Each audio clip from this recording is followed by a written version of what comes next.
If you want to begin to really enjoy a happy, successful, healthy life, you've got to be willing to go against the tide. You've got to be willing to harness your will and say, in spite of this, I'm in control here. I'm not going to let this get me down. I'm not going to let this destroy me. It doesn't matter about what happens to you. What matters is, what are you going to do about it? What are you going to do now, Les? Huh? How long are you going to tell everybody at the bus stop and anybody who would stand and listen to you? How long are you going to repeat the same thing over and over and over and over and over again? How many times do we have to hear that? Don't go around telling people what your story is. Everybody has a story. 80% don't care and 20% glad it's you. You can permit it to let it hold you down, or you can decide, I'm not going to let that happen to me. I'm bigger than this. Make a declaration to yourself. Declare all-out war that you're going to get out of this rut. I don't care how good you are. I don't care how talented you are. I don't care how much you work on yourself. There are some times when things aren't going to go right. They just are not going to go right. There are times when anything that can happen will happen. The challenges of life. How do we get stuck? Your mind is, you know, when you go into a service station to get gas, you don't go in there and just start pumping. When you push the lever up, it clears the previous bill. By the same token, if you want to begin to move, you've got to clear your mind of all the unnecessary luggage and baggage that's weighing us down. I couldn't move, I couldn't think about what am I going to do. You're going to have people to do things to you. Things are going to happen to you. And the most important thing to do is to harness your will and let it go and move so you can grow, so you can get on with your life. Sometimes your life will be in a slump, just like sports. Some of the best shooters can't hit baskets different times in games. They get in a slump. Do they sit on the sideline and say, you know, I just didn't hit a basket today? No, they continue to execute. I suggest to you that if you are facing a challenge, don't stop. Stay busy. Work your plan. Continue to do those things that you know that work for you after you have evaluated yourself in the situation. Continue to move. Stay busy, stay busy, stay busy. You're on the free throw line, your team's down by 1, you get to shoot 2 free throws at 0. Time on the clock, game 7 of the NBA final. Like, we all dream of that. But then when we get in real life, we want to be punks. We get in real life, we soft. It's like, yo, let the gas go up. I'm going to make more money. Let the inflation go up. Game 7. Like, this game 7 in life. Let's go. If it was easy, everybody would do it.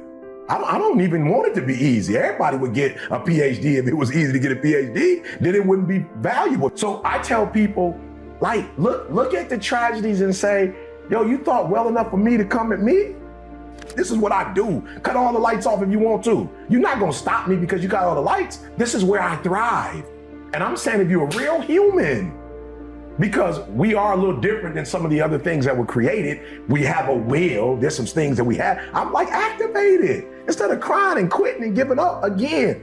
We're going to go through pain. Prepare yourself in advance for these situations so that when they come, you have a better chance of controlling those situations and not letting those situations control you. 60%, maybe 80, maybe 90% of my life is gone already. I don't have time. Time is not waiting for me. Time is not my friend. And I'm not talking about your type of time. I'm talking about T-I-M-E. Time don't like nobody. Time hate all of us. Time is trying to stay away from us. You think I'm gonna waste the rest of the time that I got to be operating out here, crying and complaining, blaming somebody? No. So what I'm complaining about? By the time you have children, by the time you have made a way for your children, by the time you've paid for your home, you pushing 60 years old. So life is real short. So you add up all your traveling, add up all your sleeping, add up all your school, add up all your entertainment, you've probably been half your life doing nothing. So what am I'm 35 years old, 30 more years, I'll be 65. We don't have no more influence. We can't do nothing much at 65. So we don't have but about 80 years on earth. This is a test to see where will we spend our life in heaven and hell. This is not the life now. Your real self is inside you. Your body gets old. Your hair is leaving you. Your bodies get tired. But your soul and your spirit never die. That's going to live forever. So your body is just housing your soul and spirit. So God is testing us on how we treat each other, how we live. You know how much time and energy people spend? The average person, and I'm just doing a ballpark figure, they spend years and years, maybe a decade, complaining, bitching, and whining, and still nothing changed. I could be using that time to change my life. I could be using that time to embrace the reality of life and the reality of the shit that I've done to put myself. I paid for my ticket. I got on the train. It was many stops that came. I didn't get off at them stops. I went to the final destination of the shit that I was living in. I went through the process of that dumb shit. I grew up. I evolved from that. Now it's time to live. Now it's time to just be out here on a journey through life, experiencing new things, new ideas, exposure. And that's what I realized.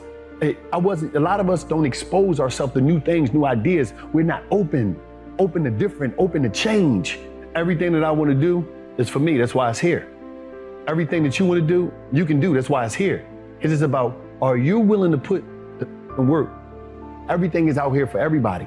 That's why it's out here. Once you're able to breathe, you got all the tools you need. Please don't put a limit on what you can do when you haven't even tried to do what you're capable of doing. See, somebody along the way told you were supposed to retire, and at 65, you were supposed to get a check. And we, like idiots, decided that we should cash in our lives at those particular years. That's when we made that decision. And guess what? When you think like that, guess what? You dress like you old, you walk like you old, you talk like you retired. Because somebody told you at this age, you're supposed to throw in the towel. No, if you're willing to pursue your dream, then your goals change and your level of sacrifice change. Was I afraid? Yes. Was I certain there was certainty in what I was doing? No. But also in the back of my mind, I'm gonna tell you, I cheated a little bit. I said I could always go back to happy. I cheated myself. And then finally after a year, I went, stop cheating yourself. Why was it cheating yourself? Because when you want to do something in your life, you don't put options out there. You don't put a B plan. When you don't know where you're going in life, do not look 4 years down the line. Do not look 2 years or a year. You look next week, next month. You keep your goals short. And that way, as you accomplish those goals, then you can start piling up little trophies or little moments to know that you're actually accomplishing something. You're actually climbing the steps to success.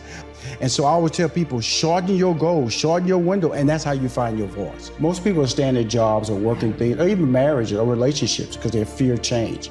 Can I do better?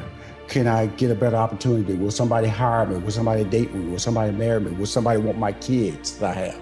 That's a fear, and people don't want to make change. So I don't just take it from just an entrepreneurial standpoint. I take that conversation to the social behavior of people when they don't want to make adjustments because they've already told themselves they can't do it. And when you make adjustments, when you stop yourself first, really is sad.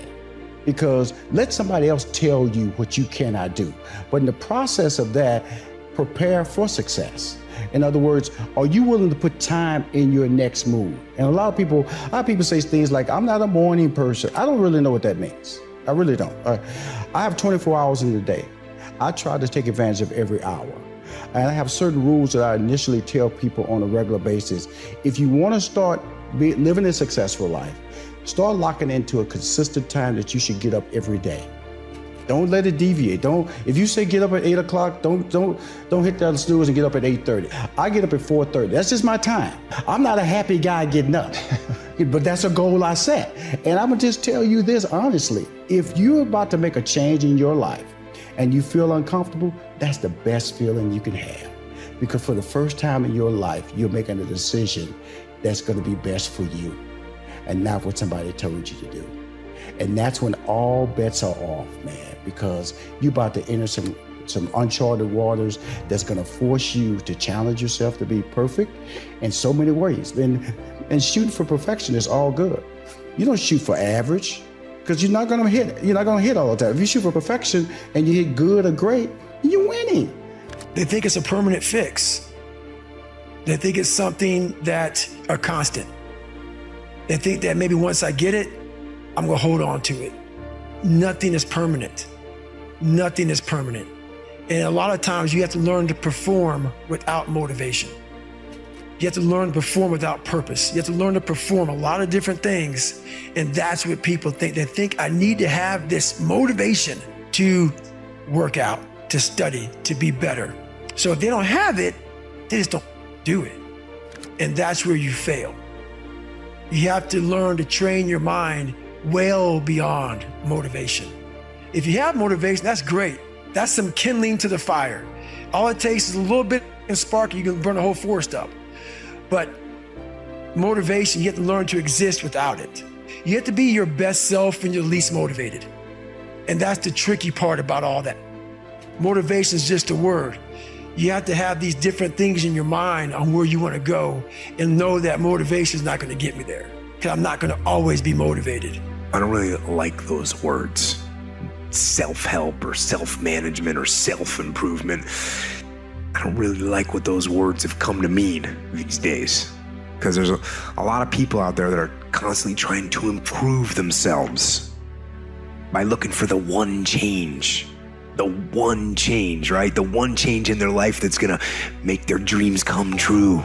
Now, I'm no guru, and I definitely don't claim to be. I'm just a man. But I will tell you this, it isn't one thing. And it isn't 10 things, and it isn't 100 things. It isn't a quick path, and there are no shortcuts.